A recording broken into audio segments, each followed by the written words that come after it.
Welcome back to my channel. இன்னைக்கு நம்ம சேனல்ல தால் மக்னி ரெசிபி வீட்டில் எப்படி டேஸ்டியாக பண்ணுறதுன்னு பார்க்க போகிறோம். அதுக்கு முன்னாடி நம்ம சேனலை நீங்கள் சப்ஸ்கிரைப் பண்ணலன்னா மறக்காமல் சப்ஸ்கிரைப் பண்ணுங்கள். ஒரு பேனில் 2 டேபிள் ஸ்பூன் எண்ணெய், 1 டேபிள் ஸ்பூன் சீரகம் ஆட் பண்ணுங்கள். பூண்டு 1 spoon, ginger 1 spoon, chilli 1 spoon. இதை நல்லா அதோட ஃப்ளேவர் வர வரைக்கும் நல்லா வதக்குங்க.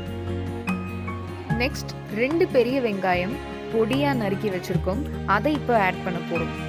நம்ம பண்ணுற எல்லா ரெசிபிலையும் ஆனியனை நல்லா ஃப்ரை பண்ணணும். எந்த அளவுக்கு ஆனியனை நீங்கள் நல்லா ஃப்ரை பண்ணுறீங்களோ அந்த அளவுக்கு உங்கள் கிரேவியோட டேஸ்ட் ரொம்ப ரொம்ப நல்லாயிருக்கும். நெக்ஸ்ட் 2 தக்காளியை மிக்சியில் கிரைண்ட் பண்ணி வச்சுருக்கோம், அந்த பேஸ்ட்டை இப்போ நம்ம ஆட் பண்ண போகிறோம். தக்காளியோட ரா ஸ்மெல் போகிற வரைக்கும் இதை நல்லா வதக்கணும்.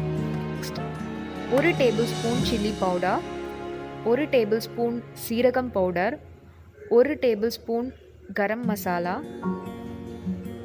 1 டேபிள் ஸ்பூன் கொரியாண்டர் பவுடர், தனியா பவுடர் ஆட் பண்ணுங்கள். மசாலாஸோட ரா ஸ்மெல் போகிற வரைக்கும் இதை நல்லா வதக்க போகிறோம். தேவையான அளவு உப்பு சேர்த்து இதோட எண்ணெய் எல்லாம் வெளியில் திரிஞ்சு வர வரைக்கும் இதை நல்லா நம்ம வதக்க போகிறோம். இந்த ஸ்டேஜில் கொஞ்சமாக தண்ணி ஆட் பண்ணி நல்லா வதக்கிக்கோங்க. நெக்ஸ்ட் நம்ம வேக வச்சிருக்க பச்சை பயிரை ஆட் பண்ண போகிறோம். வேக வைத்த பச்சை பயிரை ஆட் பண்ணியிருக்கேன்.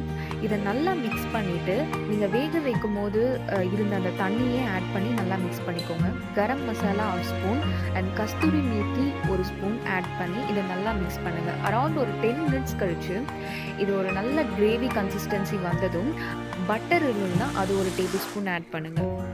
இப்போ நம்ம யம்மியான தால் மக்னி ரெசிபி ரெடி.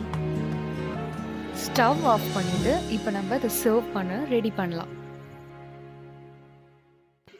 நல்ல ஃபைனாக சாப் பண்ண புதினா ஆர் கொத்தமல்லியை மேலே அப்படியே கார்னிஷ் பண்ணிவிட்டு ஃப்ரெஷ் க்ரீம் இருந்ததுன்னா ஃப்ரெஷ் க்ரீம் ஆட் பண்ணுங்கள். அப்படி இல்லைன்னா கேர்டை நல்லா கொஞ்சம் மிக்ஸ் பண்ணி இதை அப்படியே க்ரீம் மாதிரி நீங்கள் ஆட் பண்ணிக்கலாம்.